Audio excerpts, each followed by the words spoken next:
What happened to this season? Welcome back, everyone. We're here to talk about House of the Dragon, Episode 7 and Episode 8. Heads up, we're going to be talking spoilers because things happened. Or did they happen? What happened these episodes? Sometimes when I watch House of the Dragon in Season 2, I'm like, what just happened? I literally had to go back to the episodes, skim through them, because all I remembered was that people got dragons. That did happen in Episode 7. But there were some other things. That is a testament to kind of where I feel like this season ended, which was not on the strongest of notes. That's more of a conversation for the overall season review, which I'm still planning on doing for this season. But in general, I think I can say talking about Episode 7 and Episode 8. What was that? Why? We started so strong. Otto left, Rhaenys died, and here we are, episode 7 and 8. So we'll start off with episode 7. So in this episode, it actually started off, I think, with one of the stronger moments of the episode. There was only a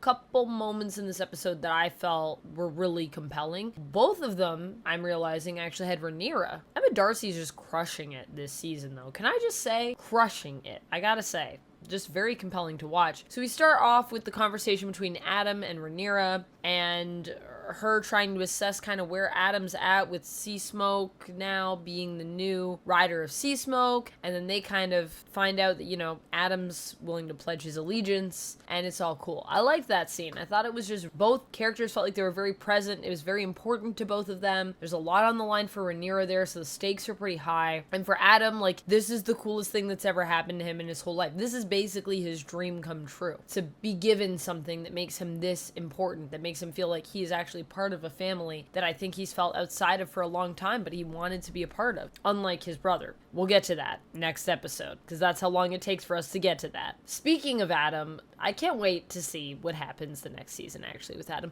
I wish we got more of what's going on with him this season. I feel like it's been a lot of the same stuff. I mean, I feel like it's been like this for a lot of the characters. There's just one part of this season where things happen, and then the rest of it has felt like flat lines for character development. But Adam at the end here is getting quite a bit. He also gets a thumbs up from Corlys. Corlys says, "Well done." And you can see in Adam's reaction how much that means to him when he asks to be dismissed as a shipwright. I am curious to see where we go next with Adam. I think he's a cool character. We get 3 scenes that I really liked in this episode. The next one that I really liked, this actually might be my favorite scene in this episode, is the moment between all the Bannermen and Oscar Tully and Damon. That was a freaking killer scene. It was tense. It was a tense moment. I didn't know what was gonna happen. At one point, I thought Damon might kill Oscar. At another moment, I thought Damon was just gonna turncoat on everybody, or that, like, I don't know, like, felt like everyone was about to kill everyone in that scene. I didn't know what was gonna happen. I'm really impressed by Oscar Tully, too, who managed to, despite being young, kind of turn this all around and make it so that he could still follow through with the pledge his house made, their loyalty, their fealty to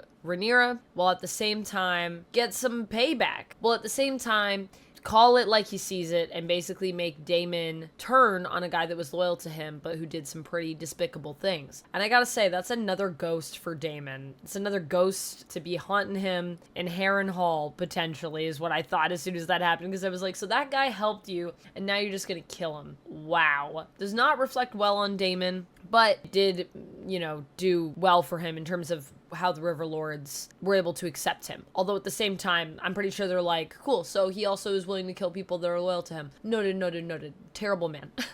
It's like, you get a point, but you lose 5, you know what I mean? I just wish, for everything that happened with Damon in this season, that it just moved a lot faster. Because I don't have a problem with him being at Harrenhal. I don't have a problem with the whole haunting of Harrenhal that we got with Damon. It just felt like it just kept dragging. Like, he left in episode 2. That's how long this man has been haunted. I want to see Damon do stuff. I don't want him to just be scared by ghosts the whole time. That's fine. I get it. It's character development. I get it. Move on. Some of the stuff that was happening this season in general, I'm sorry, I know this is a season review thing, but some of the stuff that was happening, it just felt like we were being hit over the head with a hammer. Like, do you understand? Look at what the character is doing. Look at their development. I'm like, I get it. Stop hitting me. Stop it. I'm aware. I'm smart. Please stop. Another thing that's been going on forever, speaking of hitting us over the head with it, Rhaenyra is finally starting her dragon side quest in this episode. She's been working on that forever. But you know, she saw the main story's advancing. If I want to work on this side quest, I gotta go now. Otherwise, I'm gonna get past the point where I can go back. We've all done that in RPGs. We've all been at that moment where it's like, would you like to proceed to the main quest? And then, you know, I hate when they don't ask you that, and then you realize once you make that step, oh dang, I can't go back now. All those side quests are lost. So Rhaenyra's grabbing that dragon side quest, and my fingers are crossed for her. I hope she makes it. They've made it too important now for her to not make it. That's the other thing, is I feel like the way some things are being built up, it's like you're ruining the suspense of the moment. And I know it's all written down in the book. I haven't read the book, but I know it's there and we could look at it. But I want to still feel surprised by stuff. And I feel like House of the Dragon has been doing a pretty good job up to this point, near the end of the season, of doing that for us, of still making things feel fresh. So when I feel like I see something coming a mile away and I know exactly how it's going to go down, I'm a little disappointed. So hopefully I'm wrong about that. We'll have to wait and see. We also have the scene between Jace and Rhaenyra in episode 7 that I also quite liked. It was very intense. That was the other one with Rhaenyra. I thought there was only 2, but like I said, of course, Damon and Oscar Tully come in there, and they're just another amazing scene. Jace and Rhaenyra's scene here, with Jace calling Rhaenyra out, with him being a bastard and knowing it his whole life, and basically accusing his mom of the fact that she would never think of what it was like for him. Her having him was selfish in a way. And the fact that now she's raising up all these bastards, it's like they're literally on the same playing field. Like, clearly there's some sensitivity there. That's a soft spot for Jace that's being poked. And Rhaenyra's trying to say, I'm not trying to poke the sore spot. Is just, if this is what fate is giving us, I think we need to use it. Man, I felt bad for Jace, man. Jace is just, I really am rooting for him. And I hope that he knows, I don't think Rhaenyra's ever doing any of these things to hurt him. I think she really does care about her kids a lot. I think everyone in this show pretty much cares about their kids. Well, maybe except Damon. Damon, you checked in on your kids lately? Speaking of foreshadowing and just things that we saw a mile away, Ulf and Hugh in this episode getting dragons was one of the most predictable things. The only thing that I thought maybe someone else might, of the bastards we rounded up, might get a dragon was the one who had a distorted face, the one who was brave enough to step forward, who also got talked directly to by Rhaenyra during her speech. Another person that I thought was going to get the dragon. He's the one that steps forward first for Vermithor. And then there was a woman who got a close-up, and I think she ends up being the one that Hugh saves. So they kind of highlighted everyone. And it was like, well, these have to be the people. It would have been better if when we got those little backstories with Ulf and Hugh, they wove in a few more from the people that were here so that we didn't know. We're kind of rooting for multiple people. And it's like, I don't know, is it going to be Hugh? Is it going to be woman number 3, whatever her name was? Maybe it'll be her. And, you know, when Hugh gets it, it's like, oh man, that's great. But also, I hate that woman got burned. That sucks. So, you know, they could play with our emotions more there. I feel like they didn't do that at all for some reason. Yet we spent a lot of time doing the same things over and over again. Well, I'm glad we did that. Speaking of the dragons, though, I gotta say, I do really love all the dragon sounds. And I love how big Vermithor was made to feel and look in the show. Ugh, thank God Ulf didn't get Vermithor. Wouldn't that be crazy? That would have been, like, so dangerous. The fact that Ulf has a dragon at all feels really dangerous to me. Like, we should not be giving this man a dragon, but here we are. So episode 7 was basically the one where they got dragons, which is why I really had to go back to episode 8, because I had no idea. I couldn't really remember what happened other than the show ends, because that's the final episode. This show really kind of went out with a little bit of a fart, even though there are some things in episode 8 that I did like. So let's talk about those things. So one of the things I really liked was I really liked Lohar. I thought that was a really cool character that they brought in. They are this pirate lord who introduced he, him, and then appears to be she, her. Very, very cool character, and I just wish, I love the way that Lohar is played in this. I think Abigail Thorne is the name of the actress that plays Lohar, who is new to acting, I believe. I did a little bit of research on this, is a YouTuber and just kind of is getting into acting a little bit more. I don't know if their history is that they've been acting their whole life, trans, and wow. I just thought that the character was so fascinating. One of the things I didn't like, though, was I kind of wish that either we got more Lohar throughout, because it's been a few episodes that this quest has been going on, but we just haven't really been following along with any of it until now. Or we just save it for the next season, because it just felt like they just added it at the end. And it would have been cooler if it was built up a little bit more, I think. I'm sure they're going to continue to build it in the next season, but I really liked Lohar, and I just wanted this story to, I don't know, be stretched out a little bit more. I think it could have been fun. Or, you know, like I said, just save it. Just save it. I don't know. So Lohar is one of the things that I liked, but there are some things that I was like, oh boy. For example, Rhaenyra's still on her side quests. Yes, I know. She's chasing the dragon. Will she ever get it? Yes, but you gotta find out. Gotta wait till next season before we find out what happens. Oh boy. I think she's gonna get it. We spent too much time on this now. If she dies, I'm gonna be upset because I'm gonna be like, what a waste of my time. I was also wondering if Aegon will be changing.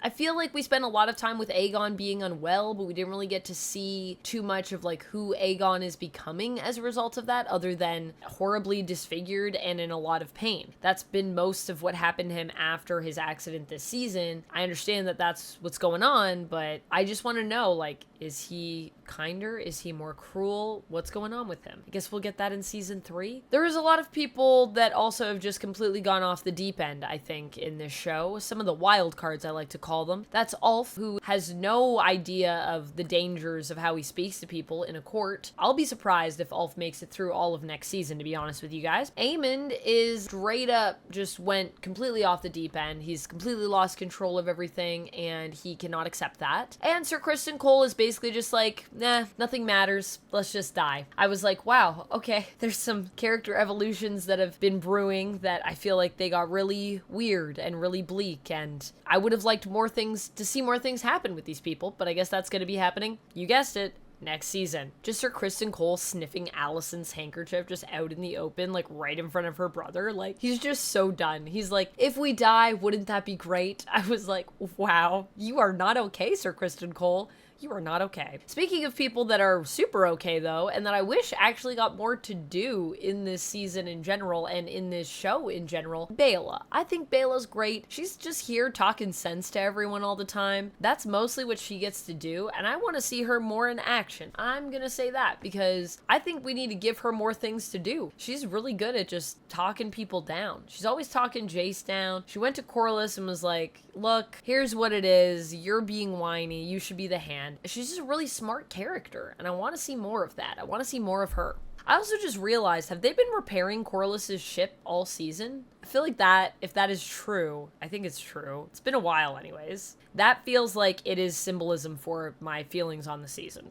But by the end of the season, we're ready to move into something in the next season, which is also when Corlys says that he has rebuilt the ship, and he has said that he's decided to rename it. It's not the Sea Snake anymore. It's a new ship. It is called The Queen Who Never Was, after Rhaenys, which is so cute. And of course, we're not going to get to see it in action until, you guessed it, next season. Say it with me. Next season. Broom finally arrives to check on Damon. It felt like that took a minute, but you know, it takes time to travel around, so I get it. And I love that he just immediately goes turncoat and says, actually, you know, I'm just gonna follow you. Rhaenyra's all right, but you're a man, so be the king. Let's do it. And I love how Damon never fully accepts that. Even before he's seen the vision of sort of what's to come and had that whole prophetic thing that Alice takes him to with the weirwood tree, the godswood tree, is that what we call that? The godswood tree. And he just sort of looks at Broom when he says it, and he just kind of smirks. I love how Damon, we never really fully know what's going on with Damon.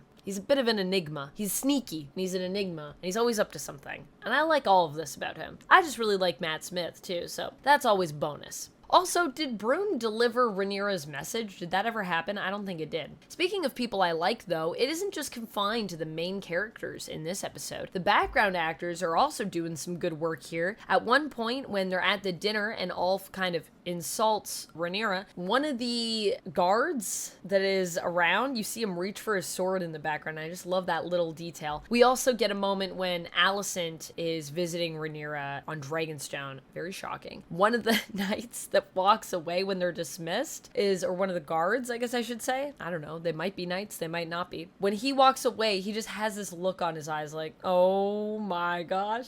So background actors, Doing great, doing great. I'm assuming these would be elevated. They wouldn't just be background actors because they kind of get a little bit more to do. But I don't actually know what their official title, official role would be on the set. The end of this season has all the things I wanted earlier on in the show. We finally get Rhaenyra and Damon reunited again. They're stronger together. There is a bit of distance between them though, I noticed. Ooh, interesting. It's gonna be fun. I think, honestly, this season has slowly been dwindling episode by episode since these two were separated. Like I said, since they were separated and then Otto's gone and then Rhaenys, it's like all of those things have deteriorated the show and left us where we are by the end. But I'm glad they're finally back together, and I hope that in season 3 we'll get a little bit more Rhaenyra Damon scenes coming our way, because I really love them together on screen. I just feel like they're very compelling. Both of these performers are compelling, so seeing them in scenes together is like pretty great. Alan also finally snaps at Corlys. Finally.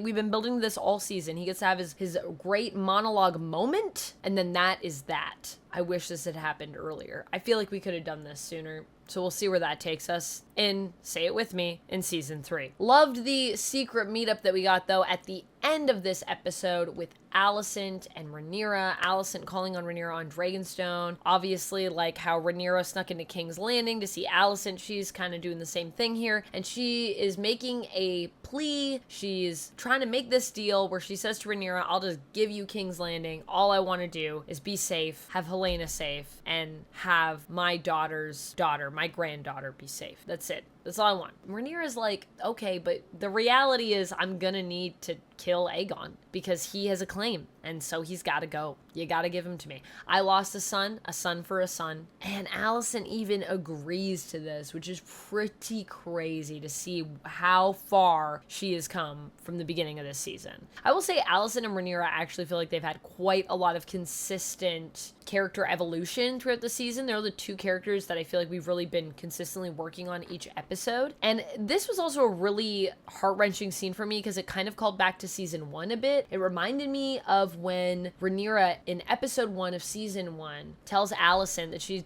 doesn't care about power. She's not nervous about her dad necessarily having a son, although I don't think it's fully true what she says, but she says what she wants to do is just fly across the narrow sea with Alicent and eat cake. And Alicent, when she leaves, asks Rhaenyra, I believe, if she'll come with her. And Rhaenyra's like, it's too late. Like, this was what I was born into. I have to do all these things. This whole idea is beautifully illustrated with a couple of the final shots we get here of these two, with Alicent with the sky above her all open. Like she said, she just wants to be able to walk freely and live a simple life. And Rhaenyra perfectly framed with all of her scrolls around her, kind of trapped by design in a web that she has chosen, and this idea of being in the Game of Thrones and everything that comes with that. So I really liked that. I really liked this final scene that we got. I wish it was the actual final scene, because then we kind of get a montage of where everyone's at. It's like, we know where everyone is. It felt kind of self-indulgent to me, except that we did get to see Otto again, who apparently is being imprisoned. I kind of wish we had just gotten that in season 3 as well. I don't know if we needed that here. It kind of felt random. I was like, oh yeah,